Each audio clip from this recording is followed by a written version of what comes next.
माता सती को ही पार्वती, दुर्गा, काली, गौरी, उमा, जगदम्बा, गिरिजा, अम्बे, शेरांवाली, शैलपुत्री, पहाड़ा वाली, चामुंडा, तुलजा, अंबिका आदि नामों से जाना जाता है। इनकी कहानी बहुत ही रहस्यमय है। यह किसी एक जन्म की कहानी नहीं, कई जन्मों और कई रूपों की कहानी है। देवी भागवत पुराण में माता के 18 रूपों का वर्णन मिलता है। हालांकि 9 दुर्गा और 10 महाविद्याओं, कुल 19 के वर्णन को पढ़कर लगता है कि उनमें से कुछ माता की बहनें थीं और कुछ का संबंध माता के अगले जन्म से है। जैसे पार्वती, कात्यायनी अगले जन्म की कहानी है, तो तारा माता की बहन थी। माता सती का पहला जन्म। सती माता पुराणों के अनुसार भगवान ब्रह्मा के मानस पुत्रों में से एक प्रजापति दक्ष कश्मीर घाटी के हिमालय क्षेत्र में रहते थे। प्रजापति दक्ष की 2 पत्नियां थीं, प्रसूति और वीरणी। प्रसूति से दक्ष की 24 कन्याएं जन्मी और वीरणी से 60 कन्याएं। इस तरह दक्ष की 84 पुत्रियां और हजारों पुत्र थे। राजा दक्ष की पुत्री सती की माता का नाम था प्रसूति।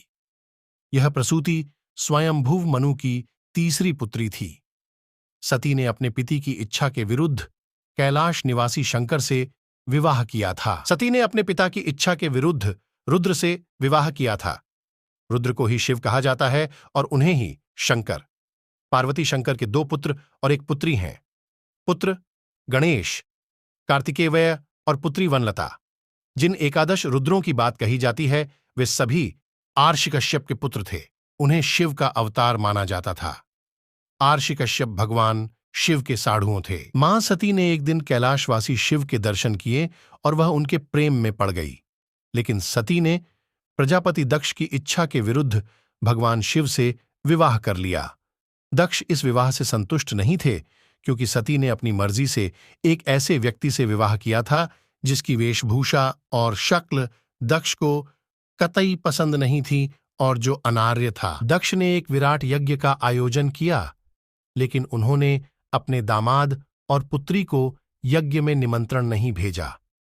फिर भी सती अपने पिता के यज्ञ में पहुंच गई, लेकिन दक्ष ने पुत्री के आने पर उपेक्षा का भाव प्रकट किया और शिव के विषय में सती के सामने ही अपमानजनक बातें कहीं।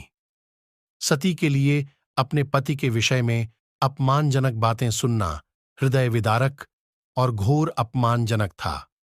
यह सब वह बर्दाश्त नहीं कर पाई और इस अपमान की कुंठावश उन्होंने वहीं यज्ञ कुंड में कूदकर अपने प्राण त्याग दिए। सती को दर्द इस बात का भी था कि वह अपने पति के मना करने के बावजूद इस यज्ञ में चली आई थी और अपने 10 शक्तिशाली, 10 महाविद्या रूप बताकर डराकर पति शिव को इस बात के लिए विवश कर दिया था कि उन्हें सती को वहां जाने की आज्ञा देना पड़ी। पति के प्रति खुद के द्वारा किए गया ऐसा व्यवहार और पिता द्वारा पति का किया गया अपमान सती बर्दाश्त नहीं कर पाई और यज्ञ कुंड में कूद गई।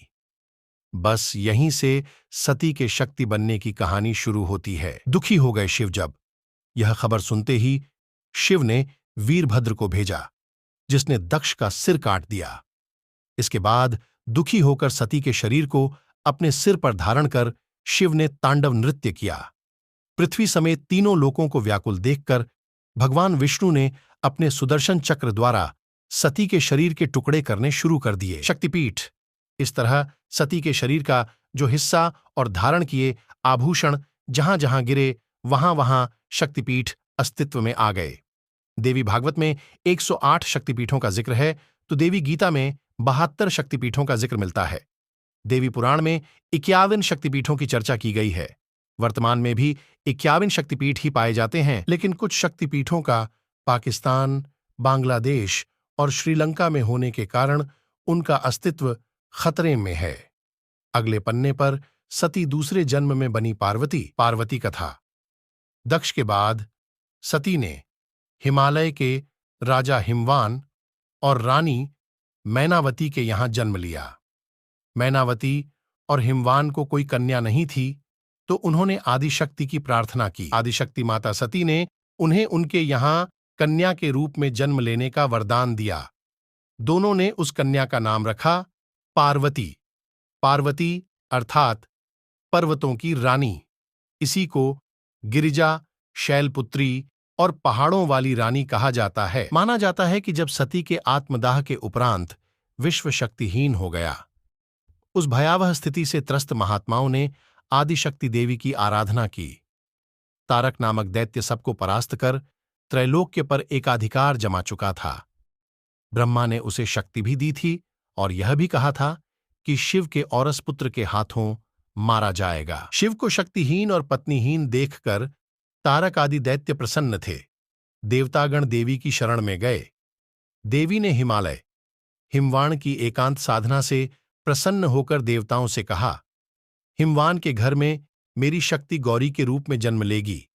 शिव उससे विवाह करके पुत्र को जन्म देंगे जो तारक वध करेगा। भगवान शिव को पति के रूप में प्राप्त करने के लिए उन्होंने देवर्षि के कहने मां पार्वती वन में तपस्या करने चली गईं।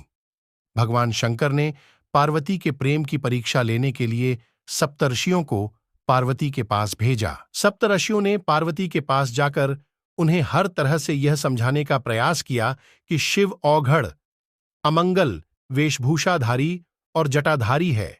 तुम तो महान राजा की पुत्री हो, तुम्हारे लिए वह योग्य वर नहीं है। उनके साथ विवाह करके तुम्हें कभी सुख की प्राप्ति नहीं होगी।